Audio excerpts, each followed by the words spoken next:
Bom, então vamos começar aqui falando sobre os princípios do desenvolvimento de software ágil, tá? A ideia dessa apresentação aqui é a gente entender por que ágil, né? Por que o ágil, o que é o ágil, né? E quais são as principais ideias por trás dele, tá? Então imagina o seguinte, imagina que você vá lá no banco e pega lá um dinheiro emprestado, certo? O que vai acontecer ali alguns meses depois, certo? A sua dívida não só vai ser aquele dinheiro, como vai ser aquele dinheiro ali mais os juros que você do tempo, né, que você ficou ali com aquele dinheiro, certo? Agora, o que acontece, por exemplo, quando você pega algum dinheiro emprestado alguns anos depois, certo? Você paga com a vida, né?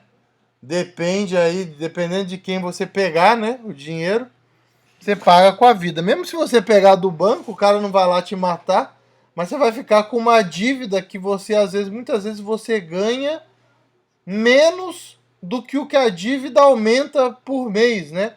Então fica aquela situação de que você nunca vai conseguir efetivamente pagar aquela dívida. Né? Então, muitas vezes, quando a gente adquire uma dívida muito grande, né, os juros eles acabam sendo maiores do que aquilo que a gente consegue estar pagando. Certo? Bom, o que isso tem a ver com software? O que isso tem a ver com desenvolvimento ágil? Certo? Imagina que você cria lá um código e deixa alguma coisinha lá que não está muito boa. Tá? Apesar de ser uma baratinha, a gente automaticamente associar isso com um bug, né? Imagina que não seja um bug, mas seja um código que não está lá muito bom, né?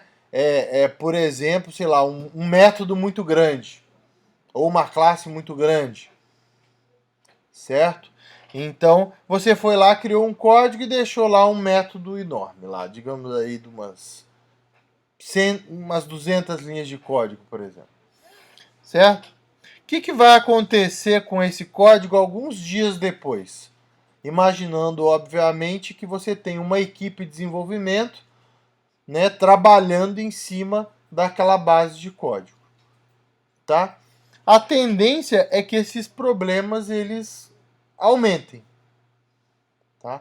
Então, aquela coisinha não muito boa que você deixou lá no código, ela vai acabar se transformando em várias coisinhas não muito boas espalhadas pela aplicação, tá? Por que isso? Tá? Então, primeira coisa, alguém vai lá e olha, precisa talvez de um código meio parecido com o que você fez, talvez não exatamente igual, e aí vai olhar aquilo e falar, não tô sacando muito isso aqui, vou dar um Ctrl C, Ctrl V e vou adaptar para o que eu preciso. Né? Então, não só agora você tem o código ruim, mas você tem o código ruim duplicado, que é pior ainda. Certo? Aqui nunca tem, não pode piorar, né? Sempre pode piorar. Certo? Outra coisa, né? As pessoas elas evitam reusar aquele código. Então, muitas vezes, às vezes vai lá e você tem, por exemplo, a pessoa olha aquele código e fala, preciso que um código que faça alguma coisa parecida com esse. Aí ela tem um pouco mais de consciência, né? Ao invés de dar um Ctrl C, fala assim, vou fazer de novo. Certo? Porque eu acho que esse código não está legal. Aí ela vai lá, faz de novo. Aí você não tem o código duplicado, mas você tem duas coisas no software que fazem a mesma coisa, né? E aí vem a pior parte, que é quando alguém for lá olhar no código e precisar de novo de uma coisa parecida com aquela. Ela vai lá e vai ver, fulano fez isso aqui, o ciclano fez isso nessa outra parte. Aí ela olha e fala assim, eu não sei qual dos dois que eu vou usar, vou fazer de novo. Aí só vai aumentando o problema, tá?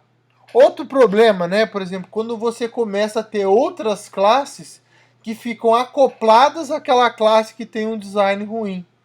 E aí, às vezes, você quer quebrar, você quer reestruturar aquilo ali, e isso fica difícil, por quê? Porque você não só mais... Por exemplo, se você fosse mudar essa classe na hora que você estivesse fazendo o código, né, você conseguiria ir e fazer isso na hora, né, de uma forma fácil. Agora, se você vai fazer isso daqui a uma semana, daqui a 2 semanas, né, você vai ter um monte de outras classes já dependendo daquela e você não vai conseguir mudar só ali. Para você mudar aquilo, às vezes você vai ter que mudar em vários outros lugares, né? Isso acaba dificultando bastante, né, você fazer a mudança. Tá? E outra coisa, né? Você acaba, entre aspas, pagando aqueles juros ali no tempo adicional de manutenção que você vai ter ali. Então, por exemplo, o cara, às vezes, só para entender aquele método ali de 200 linhas, para começar a mexer nele, o cara às vezes vai perder 1 hora do tempo dele. Por quê? Porque o código não estava bom, né? Então, por vários motivos, né, alguns outros que também não estão citados aqui, à medida que você deixa alguma coisa ruim no código, né, aquilo ali, a tendência daquilo é ir crescendo, né? É aquela história, por exemplo, se você tem uma sala limpa e um lixo no canto, todo mundo vai lá e vai jogar o papelzinho no lixo. Agora, se a pessoa entra e tá cheio de lixo no chão, o cara não vai pensar 2 vezes em jogar o lixo ali mesmo. Por quê? Porque a sala já tá suja. É a mesma coisa, né?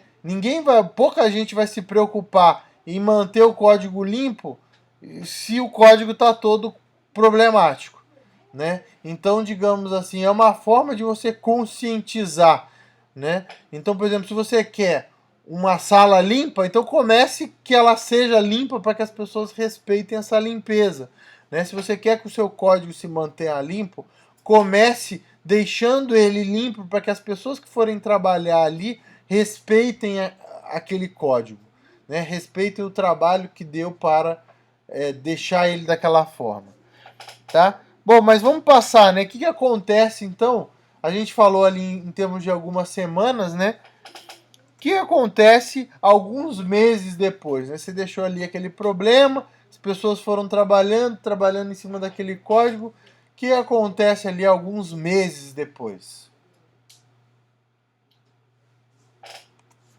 Às vezes não tem volta, né?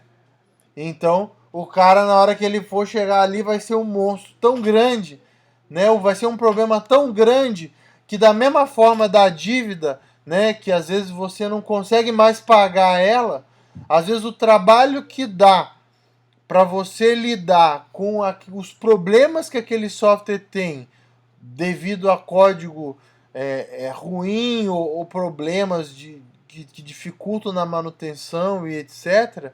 Não necessariamente problemas que são bugs, mas o código mal estruturado, às vezes você não consegue recuperar aquilo, ou o custo para você recuperar aquilo, ele é tão grande que é mais barato você fazer um novo, certo? E aí vem o que as empresas chamam de sistema legado. O que é o sistema legado? É o sistema que ficou velho, ultrapassado? Não, é o sistema que ninguém mais consegue mexer no código-fonte, certo? Muitas vezes eu falo assim, não, mas para que vai fazer um software novo? Já tem um aí funcionando. Por quê? Porque a gente precisa de colocar mais coisas nele e é mais barato fazer um novo do que mexer naquele, certo? Então, às vezes, isso acaba não tendo volta, certo? E aí, o Arne Cunningham, se eu não me engano, não sei se final da década de 80, começo da década de 90, ele criou aí uma metáfora chamada dívida técnica, certo? O que é uma dívida técnica? É aquela coisa, por exemplo, a primeira vez que a gente escreve um código é como se a gente contraísse uma dívida. Se a gente for lá e pagar aquela dívida, vai ser simplesmente o custo de arrumar aquele problema, certo? Então a gente consegue pagar aquilo de uma forma rápida. Agora, a cada minuto que vai passando, as pessoas trabalhando em cima daquele código, com aquele problema, essa dívida ela vai aumentando, certo? E ela cria outros problemas, né? Como se fossem os juros compostos, né? Aqueles outros problemas causam novos problemas, né? E aquela coisa vai se alastrando, de forma que, independente de você estar usando aí orientação objeto, outras coisas, você pode simplesmente não conseguir mais mexer num determinado software por causa disso. Acredito aí que vários desenvolvedores já viram isso aí acontecer em alguma fase aí da carreira de vocês, ou histórias e etc. Tá? É bastante comum que uma dívida técnica ela faça com que a empresa pare de investir no software e muitas vezes invista em um novo software, né? E aí a gente se pergunta, será que software tem prazo de validade, né? Será que realmente você só pode desenvolver durante um certo tempo e vai chegar uma hora que naturalmente você não vai conseguir mais evoluir em cima daquele código, né? A gente teve há pouco tempo um seminário aí que o palestrante ele comentou sobre um caso que, por exemplo, você tinha lá uma classe em C++ com 500.000 de linha de código. Imagina como que você mexe com um negócio desse, certo? Então, a dívida técnica, né? Muita gente acaba traduzindo, entre aspas, né, errado para débito técnico, né? Mas débito em inglês é dívida, né? Seria dívida técnica. Quanto mais cedo você conseguir pagar, certo? Menos trabalho você vai ter para arrumar. Isso daqui, aproveitando, é uma excelente forma de você explicar para o seu chefe que a qualidade do código é importante. Certo? Por quê? Porque ele vai estar pagando os juros da pressa que ele mandou você ter, às vezes, naquele momento. Certo? Bom, e aí entra o problema, né? Toda essa questão da dívida técnica, ela entra em cima da necessidade de você estar fazendo mudanças no código, né? E às vezes, na verdade, todo desenvolvedor gosta de choramingar, digamos assim, em relação a isso, que é falar, mas o meu cliente, toda hora ele quer mudar, né?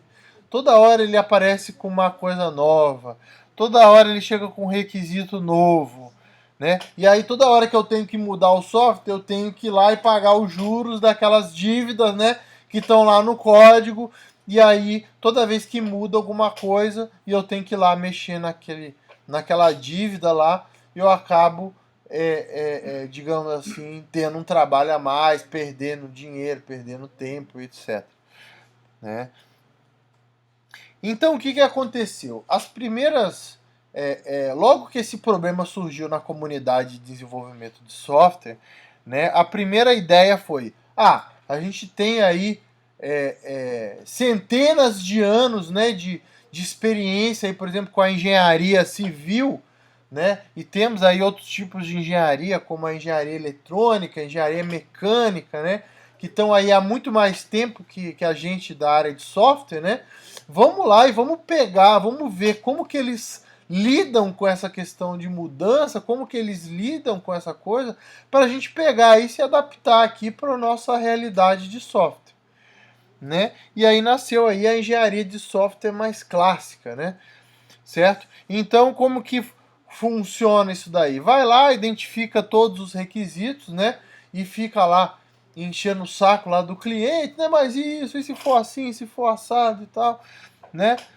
Você vai lá depois, pega todos aqueles requisitos e tenta criar um projeto de forma que você consiga contrabalançar, você consiga atender tudo aquilo que o cliente está pedindo, né? Depois você vai lá e constrói o software baseado naquele projeto, faz o teste para verificar se aquele software que você fez realmente está atendendo os requisitos, e por fim você vai lá e entrega, né, aquele software ali para o seu cliente. Tá? Então vamos pegar, por exemplo, um exemplo aí da engenharia civil, como que seria isso daí? Vamos supor, eu chego lá pro engenheiro e falo, olha, eu tô querendo construir uma casa para mim, para minha família. Aí o que ele vai perguntar? Olha, quantos filhos você tem? Ah, tantos filhos. Você vai querer um quarto para cada um? Você vai querer que o quarto seja junto? Você vai querer um quarto grande, um quarto pequeno? Você vai querer uma cozinha grande? Vai querer uma churrasqueira? Você vai querer uma... Ah, eu falo assim, eu trabalho, eu gosto de trabalhar em casa, então eu quero ter um escritório, né? Então, e aí você vai colocando os requisitos. Ele vai pegar ali, né, os seus requisitos, vai pegar, por exemplo, o tipo de terreno, o tamanho do seu terreno, né? Se você quer 1 ou 2 andares, etc, e vai fazer o projeto ali da casa ali para você, tentando contrabalançar aquilo ali, né? Obviamente, se eu virar e falar assim, olha, eu quero um quarto de um tamanho de uma quadra, só que meu terreno não é do tamanho de uma quadra, então é impossível caber ali, né? Então ele tem que lidar com certas restrições, assim como a gente no software também tem que lidar, né? Aí depois que ele fez o projeto, ele vai me mostrar, eu vou falar, não, bacana, não entendo muito, mas tô vendo aqui o meu quarto, da minha filha, a sala, então é isso que eu quero. E aí o cara vai lá, constrói, né? Eu vou lá no final testar, o que eu vou testar? Né? Eu vou abrir lá para ver se o encanamento tá funcionando, né? Vou lá dar a descarga, vou acender a luz, né? Para ver se a casa, entre aspas, tá funcionando, né? E por fim ele vai me entregar a casa e eu vou mudar para lá. Agora imagine a seguinte situação. Eu tenho lá 2 filhas e no meio minha mulher fica grávida. Tá vindo um neném por aí. Tem um amigo meu que aconteceu isso. Logo depois que ele reformou o apartamento inteirinho, pra ele e uma filha dele aparecer, a mulher dele ficou grávida, né? Aí, pum, um abraço escritório, por exemplo, né? Depende muito da fase que você tiver aqui no projeto, né? Se tiver ainda nos requisitos, eu ligo lá pro engenheiro, faz um projeto diferente aí que tem um neném a mais, né? Faz um quarto do bebê aí, né? Se ele já fez o projeto, às vezes ele vai ter que refazer, né? Tem que encaixar um quarto do neném. Então vou ter que diminuir o tamanho da sala. Então vou passar a sala para cá. Ele pode, entre aspas, no momento do projeto ali, reestruturar tudo, né? De repente ele vai ter todo o trabalho de novo, mas ainda é mais barato do que você quebrar a parede, né? Certo? Na hora que a casa está construindo, de repente a gente ainda consegue fazer alguma coisa gastando menos. Talvez a parede não tenha azulejo ainda, né? Não tenha o piso, né? Depois que a casa está construída, meu amigo, aí um abraço para o seu escritório, um abraço para sua sala de TV, alguma coisa ali vai ter que virar. Ou suas filhas vão ter que abrir mão de cada uma ter o quarto separado, vão ter que ficar junto para ser um quarto do bebê, ou vai ter que uma delas aguentar o choro do bebê à noite. Então você vai ter que, de alguma forma, adaptar aquilo que você já tem, né? Então a gente percebe, né, que quanto mais cedo a gente faz essa mudança, mais fácil é a gente mudar, mais flexibilidade a gente tem para a nossa mudança, né? Então isso daí é essa curva, né? Famosa curva do custo de mudança, né? Que fala assim, olha, usando aí esse estilo tradicional de desenvolvimento de software ou de engenharia, né, é muito mais barato você mudar no começo, certo? Do projeto. Porque é muito mais fácil você ir lá e mudar o projeto do software do que você ir lá e querer derrubar a casa, ou querer, com o software pronto, né, você ir lá e mudar o código. Por quê? Porque normalmente o código ele tem ali suas dívidazinhas técnicas ali espalhadas por ele. E às vezes se você conseguir fazer aquilo e deixar quieto, aquela dívida vai ficar quietinha lá. Se ninguém precisar mexer nela, ela vai ficar na dela lá e não vai afetar ninguém. A partir do momento que o cliente começa a querer mudar, você começa a ter que botar a mão na lama ali, digamos assim, né? E se sujar e nisso acabar sujando o resto do software e espalhando aquele problema, né? Então, fala assim, não, é mais barato mudar no começo. Então, o que a engenharia tradicional fez? Então, vamos focar para não deixar o cara mudar, certo? Então, assim, muito da engenharia de software tradicional, se a gente for observar, ela tem muitas técnicas que focam na parte de requisitos e projeto, tá? Para quê? Para, de uma certa forma, evitar que aquelas mudanças elas aconteçam numa fase mais avançada do projeto, né? Então imagina lá o engenheiro, né? Chegando lá pro casal e falando assim: vocês têm 2 filhas, né? Vocês não vão ter mais filho, não? Ah, não. Ah, pelo menos agora a gente não pensa nisso, não. Tem certeza? Para os próximos 10 anos? Né? Pô, às vezes eu não sei o que eu vou estar fazendo no ano que vem, vou pensar para os próximos 10 anos. Aí o cara, vocês estão se protegendo? Né? Tem certeza que não vai ter outro filho? É mais ou menos isso que a gente vai lá e faz com o cliente do software, né? A gente chega lá, você tem certeza que você vai querer isso? Pra sempre. Toma aqui um documento e assina embaixo que você quer esse negócio. Porque depois que você mudar, a culpa vai ser sua, hein? Certo? Será? Da mesma forma que você vai chegar para um casal e vai perguntar: vocês vão querer ter mais filho? Que eles não vão ter, às vezes, condição, ou até. Que eles podem decidir isso depois, né? Eles não têm que ali decidir a vida inteira deles ali para construir a casa, né?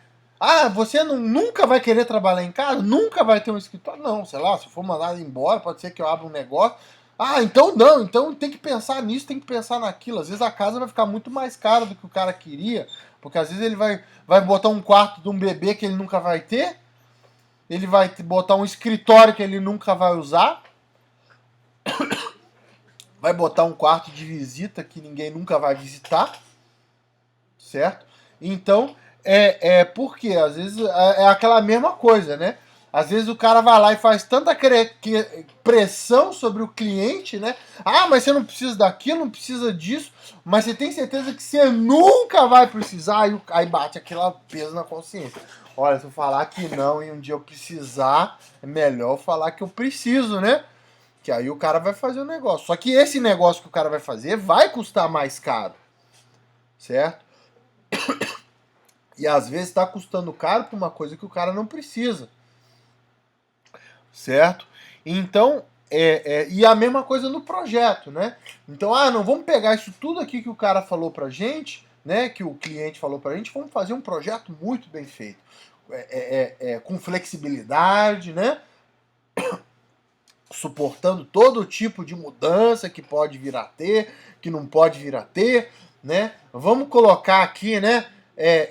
Uma portinha a mais aqui. Se ele quiser um dia fazer o quarto do bebê, quem sabe, né?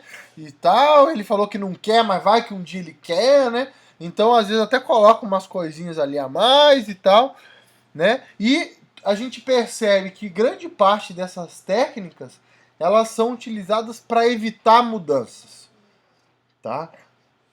Então o cara vai gastar 3 meses escolhendo requisitos para quê? Para que o cara tenha muita certeza daquilo que ele queira, né? E vai gastar ali talvez uns 2 meses ali também fazendo projeto também para ter muita certeza de que vai atender todos os requisitos imagináveis ali naquele contexto, tá? Só que muitas vezes, né? As pessoas não enxergam os sinais, né? Certo? Uma vez eu estava num projeto e aí eu chamei o analista, né? Eu era programador, logo que eu me formei. Então eu chamei o analista e falei assim: mas e se tal coisa?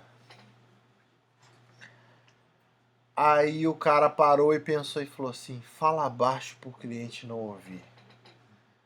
Ou seja, já estava lá na fase de implementação. Ninguém quer mudança ali. Mesmo que ela faça sentido. Mesmo que é uma coisa que vai acontecer. Né? Então, assim, muitas vezes fica tão focado naquela coisa de bom, agora o cara assinou, agora eu levantei o requisito, não pode mais mudar, certo? Que as pessoas elas ignoram os sinais de mudança, certo? Essas mudanças elas podem aparecer por diversos motivos, certo? Então, por exemplo, algumas mudanças elas são esperadas, né? Então, por exemplo, não sei se já está no Brasil, acho que não está no Brasil inteiro ainda, mas, por exemplo, aqui em São Paulo tem o CPF na nota, né? Que é uma lei mais ou menos recente, né? Inclusive, hoje em dia, isso virou até cumprimento, né? Ao invés de bom dia, o pessoal chega e fala CPF na nota, né? Não é verdade? Certo? Então, mas, por exemplo, imagina que você trabalha numa empresa de automação comercial. E aí você vê que está em tramitação lá na Câmara, lá, né, tal, e uma lei desse tipo. Você fala assim, se o meu sistema não suportar CPF na nota, até o prazo que a lei estabelecer, eu tô fora do mercado. Porque vai ser ilegal usar o meu sistema. Só que eu não vou fazer essa mudança ainda, porque ninguém quer isso antes de que a lei saia. Então tem algumas mudanças que você sabe que vão acontecer, mas que não aconteceram ainda. Certo? Da mesma forma, tem outras mudanças que elas são inesperadas. Né? Na época que eu era militar, eu lembro que o sistema que eu trabalhava, todo radar era uma coisa no chão, era uma coisa fixa. E aí foi a aeronáutica que comprou aquele R-99, que é aquele avião radar. Eu falei assim, o que eu vou virar? Eu vou falar assim, não compra não, porque, poxa, o meu sistema não suporta esse negócio? Isso aí vai estragar a minha modelagem do domínio? Né? Eu não posso falar isso pro cliente. Eu tenho que me adaptar à mudança, foi uma coisa inesperada. Né? Eu não vou evitar que o cara compre um avião radar porque o meu sistema não suporta isso. Certo? Algumas vezes acontece devido a má comunicação. Né?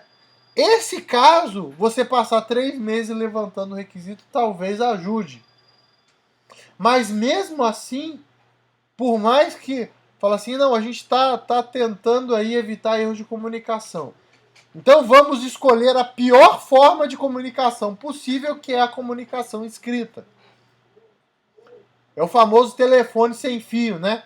O cara vai, fala com o cliente, escreve, aí o outro lê, faz o projeto, o outro lê o projeto, implementa, aí o outro lê não sei o que, faz o teste. Então, o que acontece? Todos esses passos pode ter um erro de comunicação. Ou a pessoa pode escrever errado, ou se expressar da forma errada, ou a pessoa pode entender errado no momento que ela está lendo. Né? Então, por mais que se tente escrever, documentar e tudo mais, a comunicação em si ainda é um problema. Né? E porque o mercado precisa.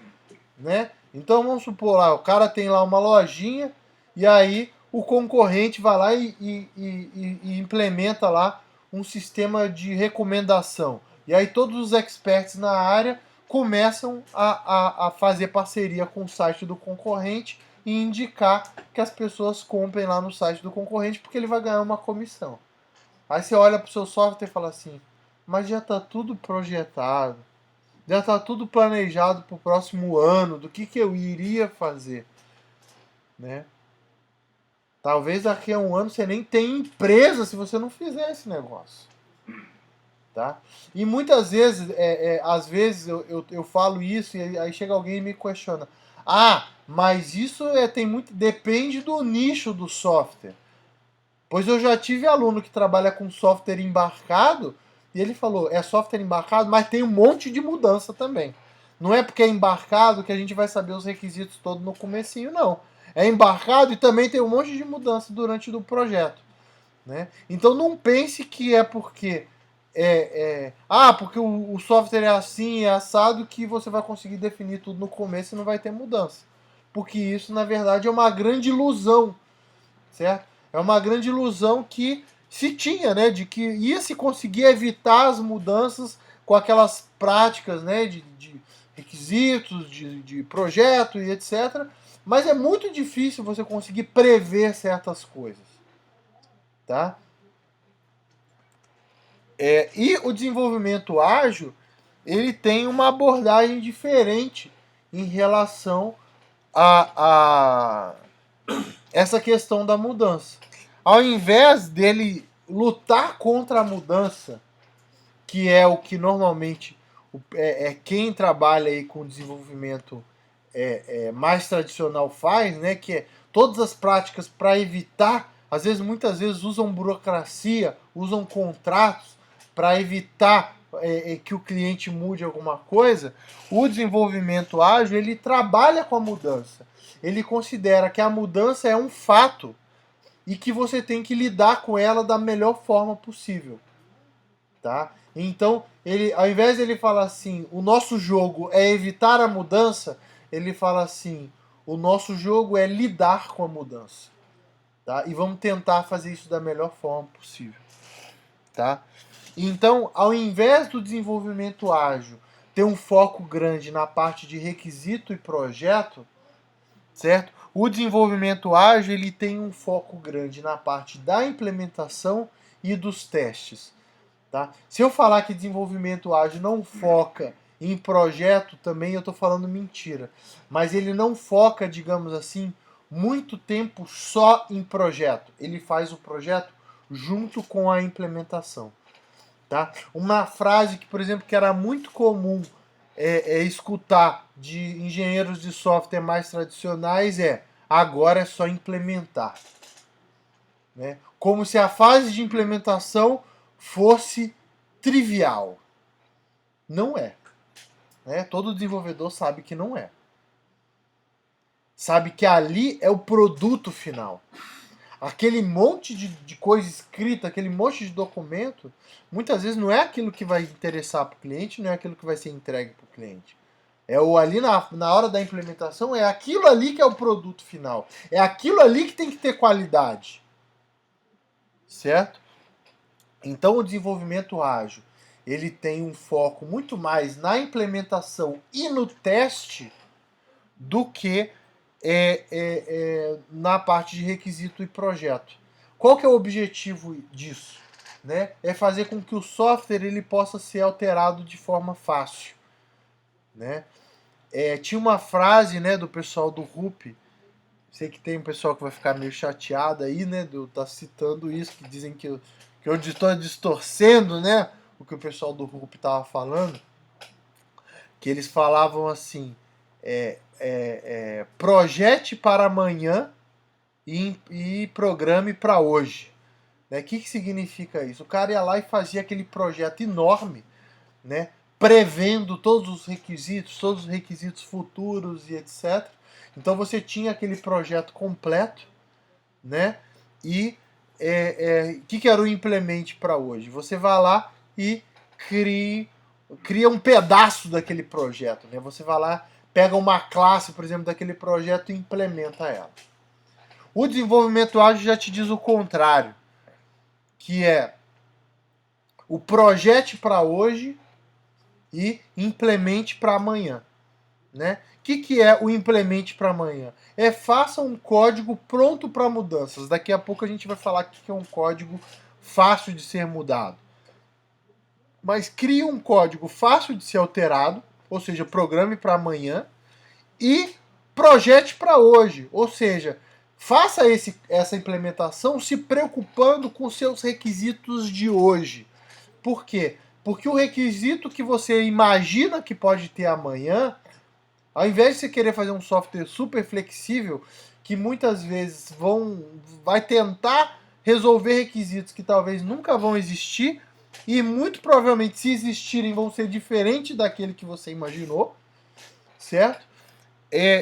Você está focado no seu problema de hoje. Só que você está fazendo um código limpo para que você consiga mexer nele amanhã, se precisar introduzir alguma mudança. Tá? Agora vem a pergunta: o que é um código fácil de ser alterado? Tá? Eu coloquei aqui 3 características, né? Obviamente que não é só isso, mas 3 características que eu acredito que sejam fundamentais para um código poder ser facilmente mudado. A primeira deles é ter o teste automatizado. Tá? Você tem aquele teste que você vai lá, roda e você vê se o código continua se comportando da mesma forma. Tá? É errado dizer, por exemplo, que o teste ele garante que o código está sem erro. mas pelo menos ele vai garantir o quê? Que aquele comportamento específico que ele verifica, que ele não foi alterado se você for lá mudar o código. Então, por que o teste automatizado? Porque ele torna seguro você fazer mudanças. Tá? Qual que é o problema de você fazer mudança? Quando você muda alguma coisa, você pode estar quebrando coisas que já existem. Certo? E você tendo o teste automatizado, você consegue fazer essa verificação de uma forma rápida. Certo? Outra característica, o desacoplamento. Por que o desacoplamento, modularidade, né, você ter as classes bem separadas é importante? Porque as mudanças elas ficam isoladas. Tá? Então, por exemplo, você fala assim, eu preciso mexer, sei lá, na funcionalidade X. E você tiver que mexer, tiver apenas uma classe que aborda aquela funcionalidade X, então isso vai facilitar bastante, certo? O fato de a mudança. Por quê? Você vai mudar num lugar só. Tá? Você vai evitar aquela mudança que é espalhada, né? Que é distribuída pelo código inteiro. Tá? E por fim o código limpo, né? Que você vai fazer com que a mudança ela seja mais fácil de se fazer. Né? São aqueles conceitos básicos que a gente aprende lá, logo que a gente nos primeiros passos de programação, desde você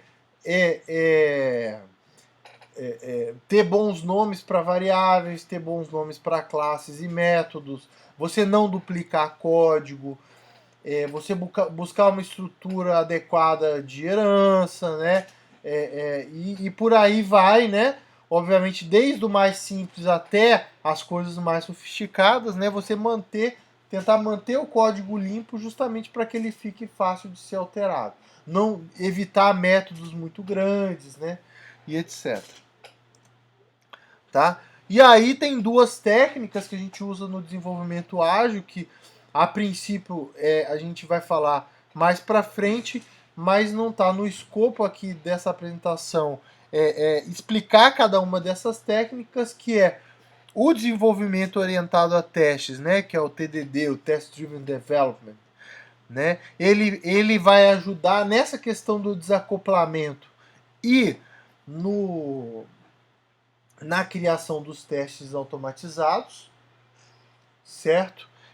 E a refatoração, que ela vai ajudar na questão de você estar sempre desacoplando o código e mantendo esse código sempre limpo. Certo? Aí dando uma palhinha, né, de cada uma, o que é a refatoração? É você estar alterando o código, né, você está reestruturando o código sem alterar o comportamento dele. Né? E quando você diz, não, meu time usa refatoração, não é você ir lá fazer isso uma vez. É você fazer isso de forma frequente para que você esteja sempre melhorando e limpando o código. Certo? O TDD é uma técnica de desenvolvimento, não é uma técnica de teste, é uma técnica de desenvolvimento, no qual você cria o teste antes do código. Tá? Então você vai primeiro criar o teste, depois criar o código e vai fazer isso em pequenos passos. Tá? Bom, então qual que é a ideia? É a gente manter aquela curva de mudanças mais ou menos constante. Tá? Então, assim, não é mágica. Tá? Então, muita gente questiona esse fato. Né? Não é impossível. É possível se você tiver um trabalho constante de manter testes, de manter o código limpo, de estar sempre refatorando o código, para que você consiga manter aquele nível de mudanças de uma forma constante. Tá? E aí que vem a grande diferença da engenharia de software para outras engenharias. Tá? Porque você não vai ter que ir lá e quebrar o motor, você não vai ter que ir lá e quebrar a parede da casa, certo? Você não vai ter que ir lá sei lá, soldar novas coisas lá no circuito, né? O software, ele não é físico, tá? O software, se a gente parar para pensar, ele é conhecimento, tá? Software tem que amadurecer. Ele não é muito difícil você pegar um software e fazer ele toma aí, pá, de uma vezada só e ele sair. Ele é um conhecimento que vai amadurecendo ao longo do projeto, tá? E você, se você conseguir manter essas características de desacoplamento, uma boa cobertura de testes automatizados e o código limpo, né? E como eu disse, isso não é um trabalho. É igual, por exemplo, o pessoal achava que antigamente, o governo fez estradas, né? Aí larga lá um ano depois tá um lixo.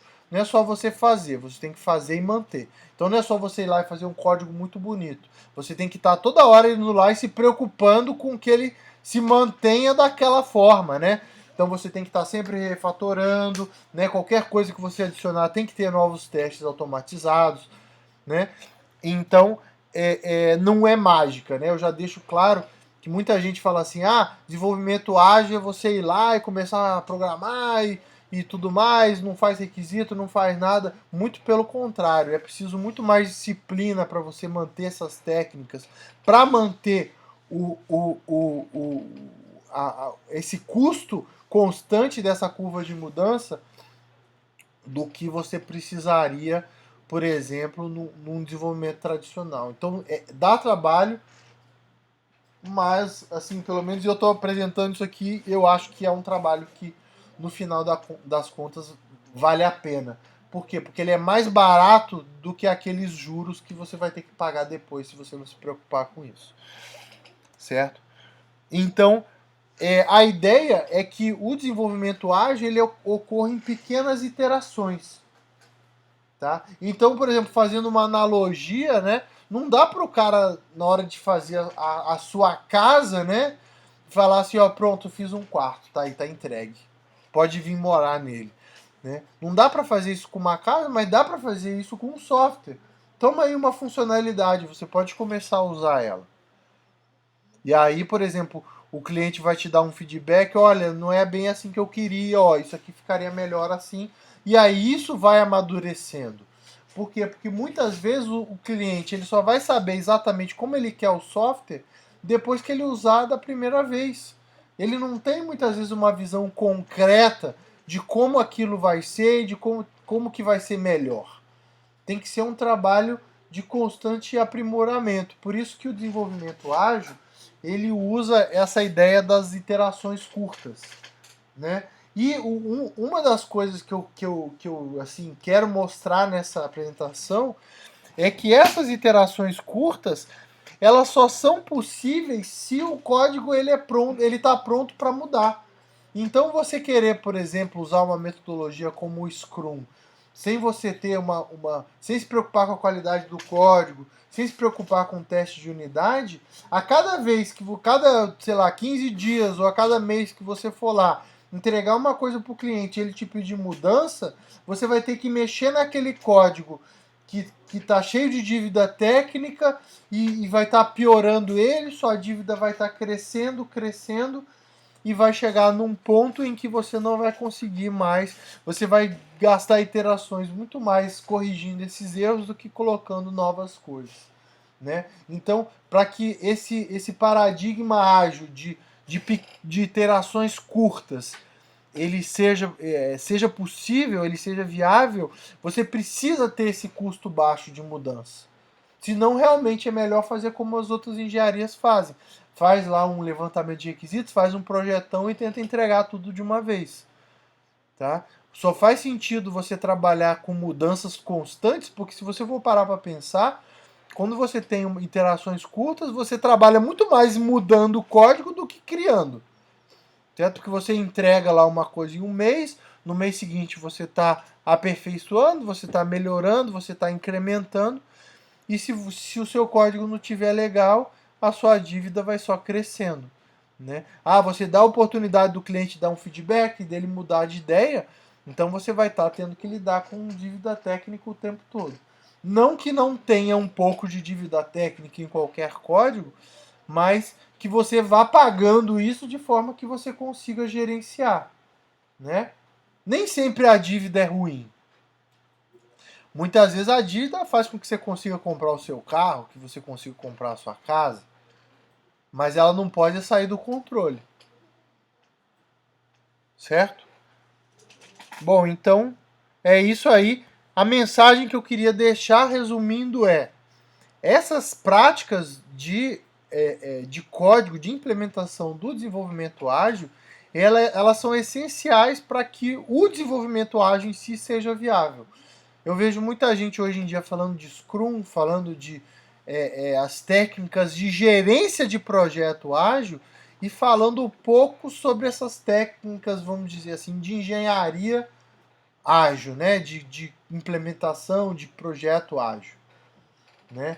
Mas elas são a base, né? Sem isso, não é viável você utilizar, por exemplo, iterações curtas e etc. Eu já presenciei várias equipes que tiveram vários problemas justamente por causa disso. Estavam utilizando técnicas de gerência de projeto ágil, mas lá embaixo, né, não se preocupavam com a qualidade do código, com o código ser fácil de ser mudado.